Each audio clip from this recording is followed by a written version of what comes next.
Hi everyone, thanks to this episode of Nick Egan Times. On this episode, we have a tremendous guest. We have the multi-talented Bianca Hunt. Bianca is an Australian TV presenter, media personality, interviewer, talent agent, and activist. Bianca's career spans across sport, travel, fashion, and music journalism. Welcome to the multi-talented Bianca, and thanks for coming on the podcast. Thanks for having me. It's a You're pleasure. you're welcome. All right, how's everything been going?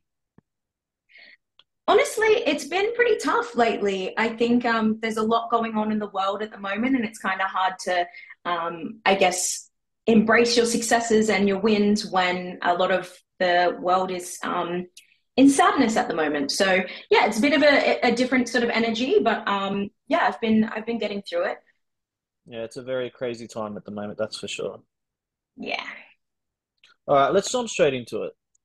Take us back. Tell me about, I guess, growing up, your life, and obviously your family, and yeah, I guess how that's put you on that trajectory to where you are now as well.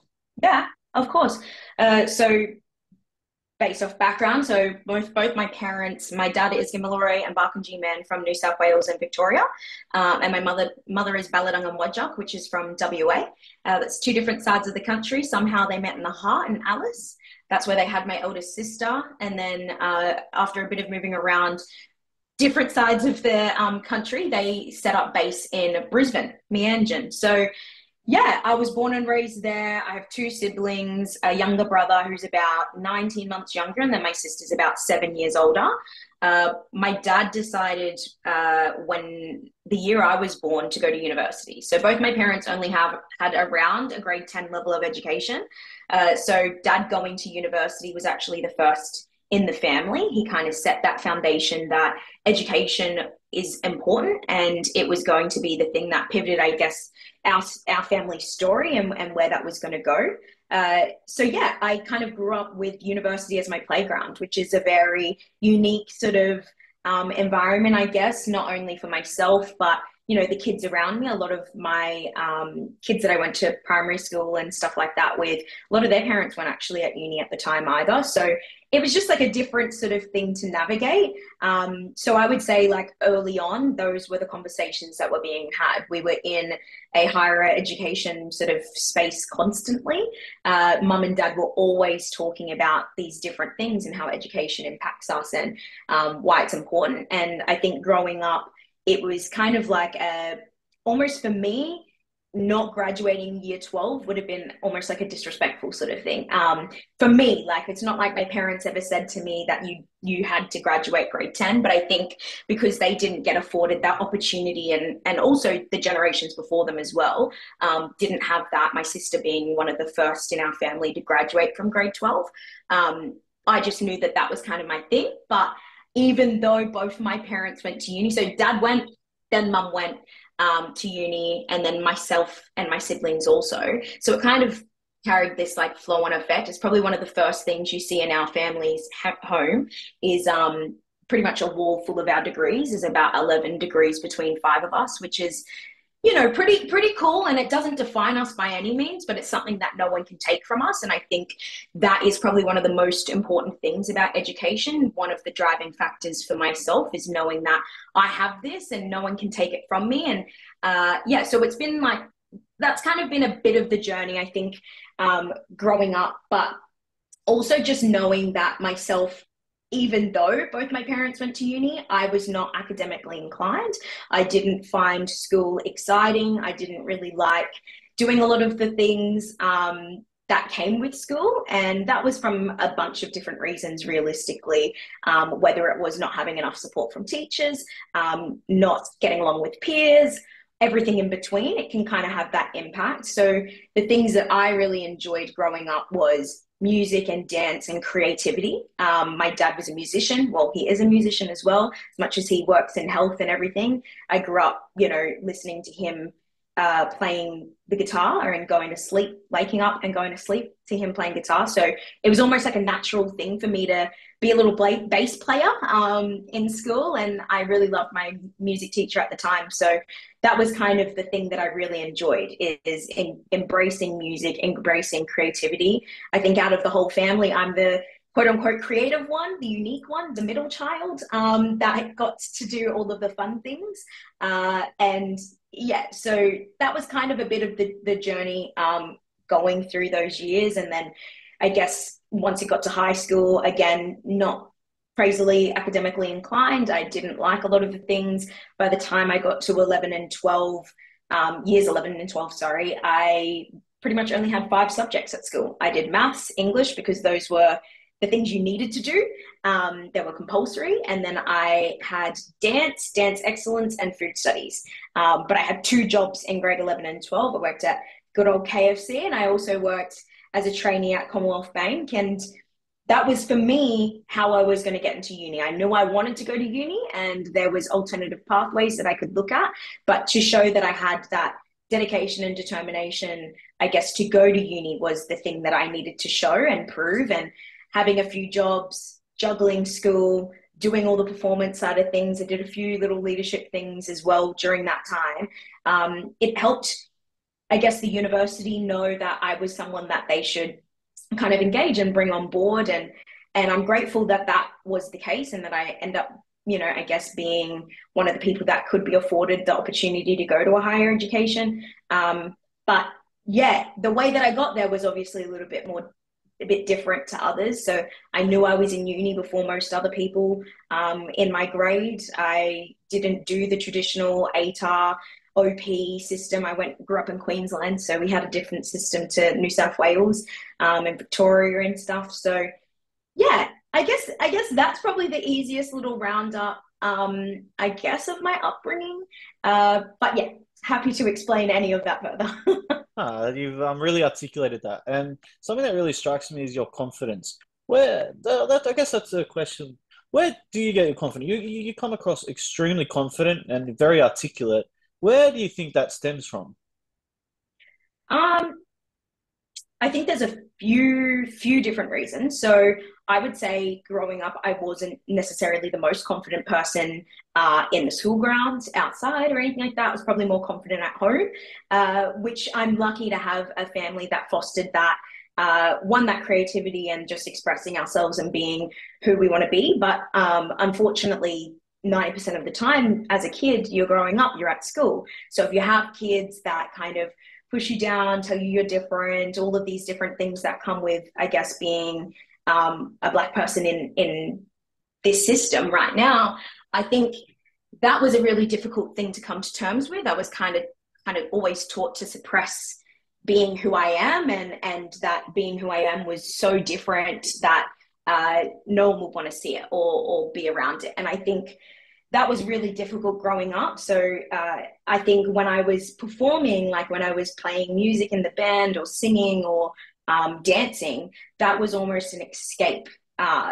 It was almost like an alter ego of me. So I got to put on this persona, and I could just be someone else, for a moment, for a day, for whatever period of time that we were, performing. And it's kind of sad to think that I needed that as an outlet, to fully embrace who I was. But it wasn't until I was a lot older that I actually could fully sit in being myself. And that's a few different reasons, whether it was the friendship groups, I became around, and I had a lot better, friends coming out once I got out of high school. I think I only have one friend from high school. The rest of them, I don't associate with, and most of my mates have come from university or within the industry. So there's that sort of factor. But I think as well, I got to a point where if I wasn't happy with myself and how I wasn't going to be able to achieve anything or be successful. So there was a period of time where people were saying that I wasn't good enough, wasn't going to achieve things, and all of that sort of stuff. And then for some reason that shifted. And I think that came from me, being good at my job. People started telling me that I was good at my job and reinforcing that.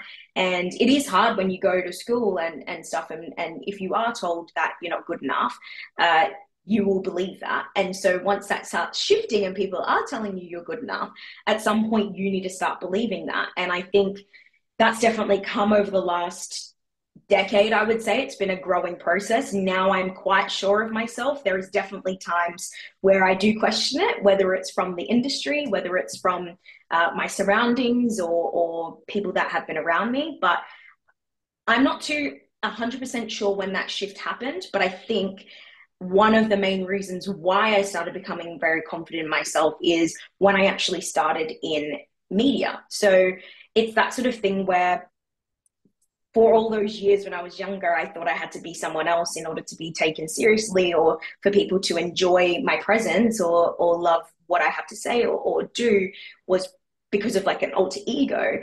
Now it's that sort of thing, whereas I have a career because people like me for me.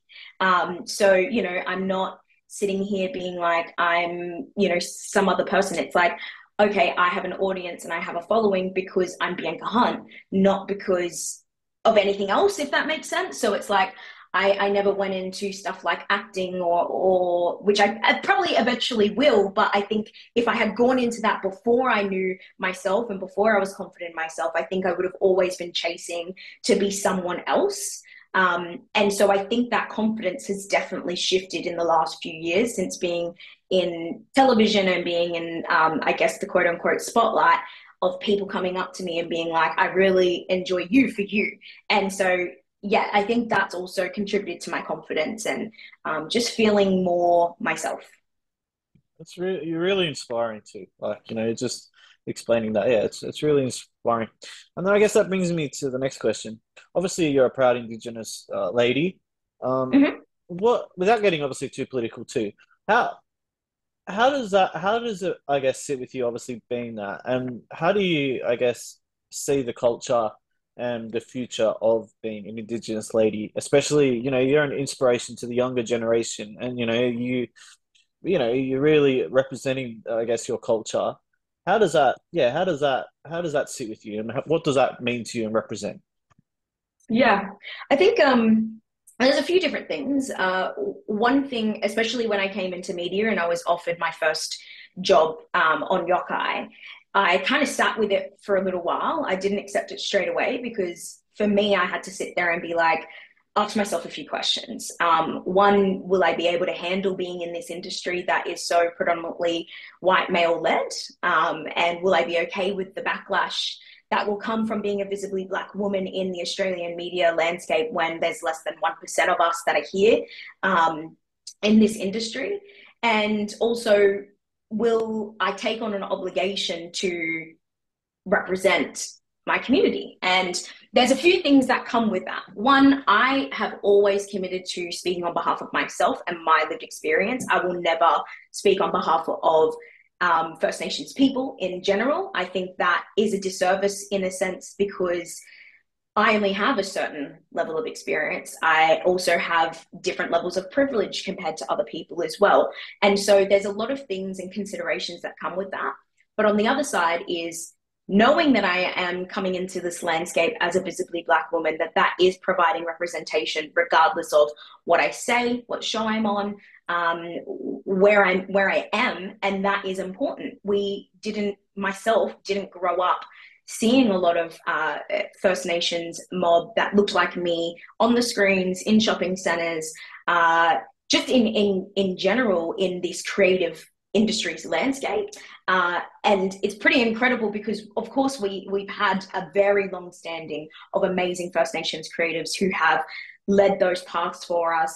And it's pretty incredible to see that I'm alongside some of them now. And for such a long time growing up, people like Deb Mailman, people like Uncle Ernie, they were so far away from me in that sense that I thought, oh, I'm never going to be in the same presence as them. I'm never going to be in the same room as them. But I love that they're here, but it just felt like it was so far away from me. And so now, having grown up and I'm now in a space that some of my best mates are some of the top of the game in this country, and we're all First Nations, is such a weird feeling to kind of come to terms with because one, I feel like I'm not alone. which was really scary, especially when I started university. I did a double degree. I did a Bachelor of Business in Management and a Bachelor of Creative Industries and Entertainment. And when I decided to do those degrees, I did business because that's the practical thing to do. That will get me jobs, that will give me security. And the creative industries side of things, doing entertainment, was that's your passion, you know. One day, if you're lucky, you'll be able to be in there, but don't put too much pressure on thinking you'll be in this industry. And there was only two of us, I think, that was studying that degree when I graduated from my uni. And that in itself, like, I didn't have a lot of people that were Black in the industry that I could kind of have a yarn with and get to know, and actually have that community around me that made me believe that being in the creative industries as a First Nations person was going to be realistic. So now that I have that, it's almost the complete 360, where I'm such a advocate to other First Nations people to come in this space, and to feel like they are welcome in the creative industries and that they can have a career here. But that's just in general. I've worked in corporate, I've worked in nonprofit, I've done different industries, but I think creative industries, entertainment industry is such a difficult thing to penetrate. And now that I'm kind of in here, it's like, it's important we're here. It's important that people are hearing our voices, and it's important that people are listening as well to when they have someone like us on a screen giving our opinion, not to be threatened by that, not to be worried that we're going to be too controversial. It's just, we finally get to be in these spaces and have these conversations and to be heard. And I think people shouldn't shy away from that. So that's kind of the work that I do, and what I've been really grateful for, especially in the last few years of being in this industry, is that I know I'm contributing to the next generation's access into this space. And not only First Nations people, I genuinely believe POC communities as well as non-Indigenous communities are benefiting off someone like me in this industry. And the sweetest thing sometimes is having, the parents of kids coming up to me saying, oh, just so you know, like, my daughter really loves you and really loves what you're doing. And that's coming from all different kids' backgrounds, or even just walking around and a kid turning around saying hello because they had seen me on something. It's just like, it's such a weird feeling. But that's one of the main reasons why I'm in this industry, is to be here for the next generation, and to also follow in the footsteps of the people that have opened the doors for us to be in here. They were, I would say, crawling so that we can start running. And eventually, hopefully, the kids that are next will start sprinting. So yeah, I think that's a lot of my motivation. I hope that answers the question. Definitely does. Brilliant. It's a brilliant answer too. Incredible. All right. Being in the media too, what I guess has been the biggest joy, and what has been the career highlights? Biggest joy and career highlights. I think, interestingly enough, it's such a hard one because I've had some really, really fun, cool, different experiences. Uh, and some of them, it's honestly, a lot of the experiences I've had have been incredibly challenging. Most of the time, I am the only First Nations person on a cast in a space, having to be in there, and that comes with its own, I guess, struggles, but also there's a lot of power in that, because I know that there's going to be more, and so that's exciting. I think a big highlight was definitely this year. For the first time ever, I was in a global campaign, and just recently saw that, like, my image is sitting on a massive billboard in Brooklyn, New York. And if you were to ask me growing up where I wanted to go as a kid, I said New Zealand, Aotearoa, or New York. And both of those I got to go to, and they were both for work, and they were fully paid kind of experiences. And that in itself, New York to me is the city of dreams, and to even be there was a blessing. But now to have this amazing billboard that I'm standing on alongside a few of the others that I was in the campaign with, wearing an Aboriginal flag, showing that is just something that's like unfathomable to me. And it's something I'm incredibly proud of and something I wish I could go and see, to be honest. But by the time I was able to go back overseas, I think it would be gone. So there's that. And the other one absolutely would be going on to I'm a Celebrity. Um, that experience was something that I knew was going to challenge me. I definitely lied in the early stages of saying that I didn't have any phobias. I'm an arachnophobe like crazy. I cannot be around spiders. I'm okay with snakes, but even then, I'm like, oh, if I got something on me, is it going to attack me? I don't know. But I'm really grateful that I put myself into that experience, especially as someone that is I was alongside people that I grew up watching, and the fact that I could go into a group where the people that I did grow up watching actually knew who I was, um, is just again is such a really weird experience. Or probably not weird, unique experience, and yeah, I'm very proud that I went through that space and that I chose to do it because I wouldn't change anything about it, and I'm grateful I had that. But of course, one of the biggest highlights is starting in a show that was from a First Nations lens, talking about a sport that I grew up, loving playing and like yokai, being on a show that was co-hosted by two black uh, like hosts, with an EP who was also First Nations, to be on a platform with one of the biggest companies in the country, for one of the biggest sports in the country. I will never not forget my start, and I think that yeah, I'm pretty blessed, I would say. Yeah. Sensational, yeah. And you're only young too, right? You're only just getting started, so it's incredible. Yeah. Yeah, exactly. And tell me about your TEDx experience and what that was like. Mm. Yeah, so that TEDx was done in, oddly enough, 2018, and now, like thinking back, that's quite a decent amount of time.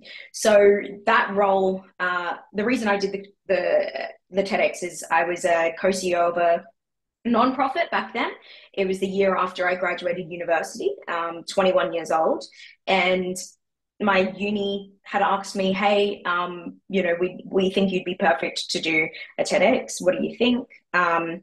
And I was like, "Absolutely."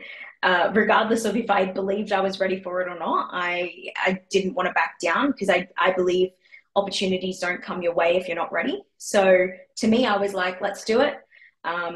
So I kind of, I sat there, I got it out. It was actually because I was an executive at the time, I had so many things going on constantly that I actually didn't have a lot of time in the end to write it and to rehearse it. So to the point that I'd only finished writing it. And don't get me wrong, there is definitely a process when it comes to TEDx's, and you're meant to be going through coaching like things, and you're meant to rehearse it with your coach and doing all of this stuff. And I actually kind of avoided doing all of that. And I finished writing my speech the day before. I absolutely carved it at my rehearsals. I did the worst rehearsal I've ever done, and I couldn't remember any of my speech. Like I just kept like I had it there, and you're not meant to use your postcards or like not postcards, your speech cards or anything like that. So I pretty much spent 24 hours rehearsing it after that. Like straight after, I went and I caught up with one of my best mates who had a drama background. So it was perfect. We could kind of sit there, and she worked with me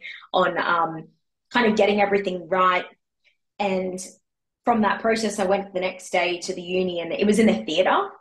And funnily enough, like we had a pre-event. So you kind of went in, and everyone kind of just like to themselves, and some people were talking, but I felt like, oh, okay, I don't know like what I'm meant to do. And I kind of just left and then went and rehearsed. And I was rehearsing the whole day because I was the last speaker of the day. So not only did they ask me to be a speaker, but also to close out the whole day, which is a lot of pressure, especially when you didn't finish your speech until the day before. But pretty much in those theater rooms, you had a speaker telling, like, you could hear everything that was happening in the actual theater, which was really hard to, one, rehearse, to read your stuff, to remember whilst you're hearing someone else talk. And also, in terms of speaking, sometimes when you hear someone before you and they're nervous, you can start to get nervous. If someone's really confident, you can to get confident. And I very much can go off people's energy. And so, essentially, the time came around that it was my event and to talk, and I got up and I didn't forget anything. I got through the whole thing, and I think there was one point where I paused, but it was almost, and I thought I forgot it, and I just calmed myself down and was able to get through it. But the perfect thing about it was the time that I actually lost my spot or thought I forgot was actually the perfect time to have a strong pause. So it actually worked out for me, made people think. Um, but yeah, so to think about that being what, 9 years ago now, almost, yeah, 8, 9, something like that. Uh, yeah, I'm just, yeah, blown away by the fact that I was able to get up and do that at the time. But yeah, very, very different experience. Extraordinary. If you were 18 again and you could change anything in your back, or I guess your history, I guess, what would you change? Yeah, honestly, I'm really grateful. I had like such a good kind of few teen years.